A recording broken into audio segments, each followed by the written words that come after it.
Good morning, everyone. Happy weekend. Today marks the finality of us being in John. We are in John 21:15 through 25. So let's read together. When they had eaten breakfast, Jesus asked Simon Peter, "Simon, son of John, do you love me more than these?" "Yes, Lord," he said to them. "You know that I love you." "Feed my lambs," Jesus told him. A second time, Jesus asked him, "Simon, son of John, do you love me?" "Yes, Lord," he said to him. "You know that I love you." "Shepherd my sheep," Jesus told him. Jesus asked a third time, "Simon, son of John, do you love me?"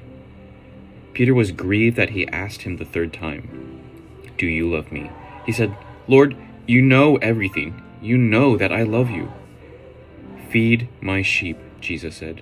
"Truly I tell you, when you were younger, you would tie your belt and walk wherever you wanted.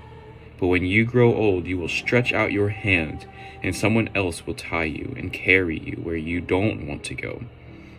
He said this to indicate by what kind of death Peter would glorify God. After saying this, he told him, "Follow me." So Peter turned around and saw the disciple Jesus loved following them. So the one who had leaned back against Jesus at the supper and asked, "Lord, who's the one that's going to betray you?" When Peter saw him, he said to Jesus, "Lord, what about him?" "If I want him to remain until I come," Jesus answered, "what is that to you? As for you, follow me." So this rumor spread to the brothers and sisters that this disciple would not die. Yet Jesus did not tell him that he would not die, but said, "If I want him to remain until I come, what is that to you?" This is the disciple who testifies to these things and who wrote them down. We know that his testimony is true. And there are also many other things that Jesus did, which, if every one of them were written down, I suppose not even the world itself could contain the books that would be written. First of all, that last verse is... There's so much stuff that Jesus did that it wouldn't be contained in the books that could be written. That is a little unbelievable, right? But what stuck out to me is feed the lambs and feed the sheep. Lambs are baby sheep. So, the way I understand this is when he says feed my lambs, is he's saying take care of the spiritually young, the spiritually immature, the new believers, because they're going to need a lot of guidance and protection because they are ignorant. And then even the mature need to be taken care of. I'm very appreciative of the people around me who have been able to pour into my life,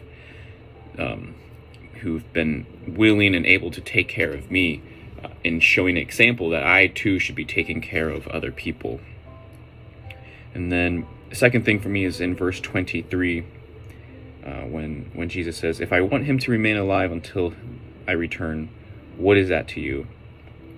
That just sticks out to me because I know as believers, sometimes we tend to compare ourselves to one another in our talents or our giftings or the capacity in our faith or the capacity in which we are serving, or, oh, he has this and I don't have this, and all kinds of things.